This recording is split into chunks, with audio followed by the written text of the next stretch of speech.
I started to find out more about Michelle Lyons. I knew where she lived.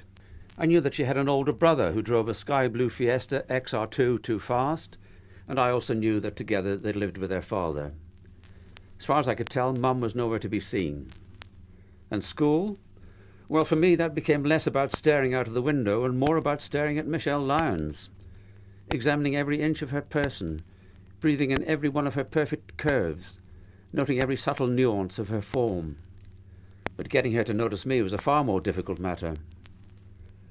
Annoyingly, a skinny, gawky lad who I'd always hated, Mike Paris, lived near Michelle and had got to know her, even walking home from school with her some days. This mystified me.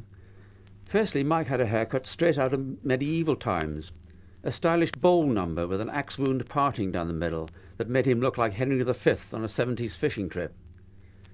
He also wore grey shirts that showed off huge sweat marks under his arms whenever he took his blazer off.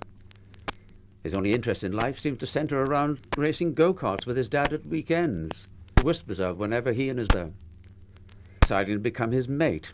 One Wednesday afternoon, geography teacher to go and count us that went along the main road for our school. I felt that Mike Paris would be the ideal partner for this no doubt important scholastic task. "Mike, have you got anyone to do this thing with?" I inquired.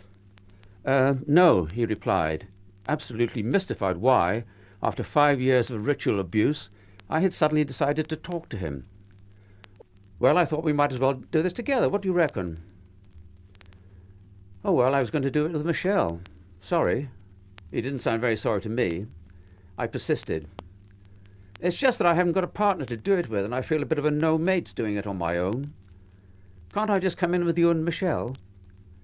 Just as he was about to curse me to 1,000 years bad luck with interest, Michelle came over, looking, it had to be said, heart-stoppingly beautiful, her nut-brown skin contrasting perfectly with her white blouse. No wonder the ugly little twat wanted to keep her all for himself.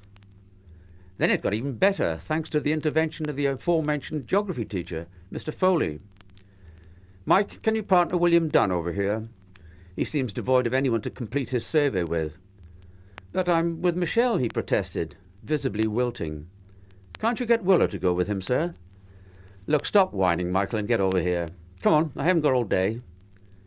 I was triumphant. "Looks like it's just me and you, Michelle," I crowed. But she looked away and made her way towards the door. I followed her, and within a minute we were outside the school gates. I decided to take a gamble. "So, haven't seen much of you since we sat together in maths that day," I ventured, an innocent enough question which I hoped would lead to other more personal matters. She stopped dead and looked at me. "No, that's because you're boring and you show off a lot." There was a weariness in her voice. "Every time I'm on your radar, you start on some ridiculous attention-seeking act in a vain attempt to impress me." "No, I don't," I lied, taken aback by her abruptness. "Look, Stephen, I'm not bothered, but do you really think you're the first man to stare at me in the way you do? Don't you think there's been others before you?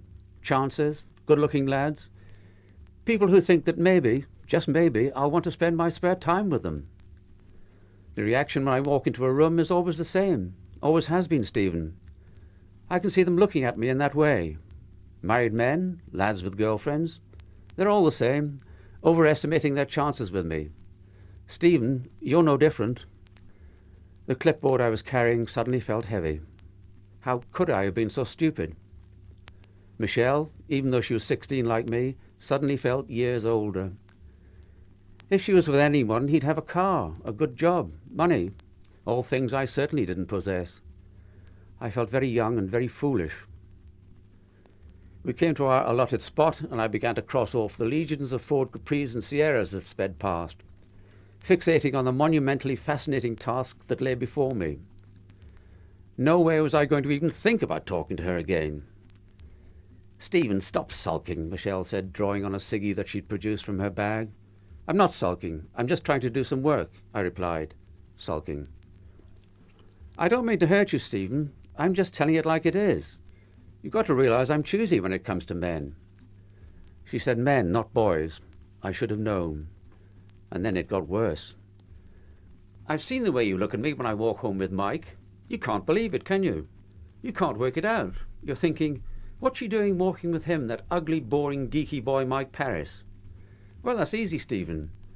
I walk home with Mike because I'm fucking him, and there's never anyone in at mine when I get back from school. And I'm fucking him because he thought he never stood a chance with me. He never leered at me the way you do. He didn't dare. And that's what makes him different to the rest of you. That's why it's him I'll be with after school tonight, not you. She paused and stubbed out her fag. Now let's get this thing over with and back into school. I'm cold, aren't you?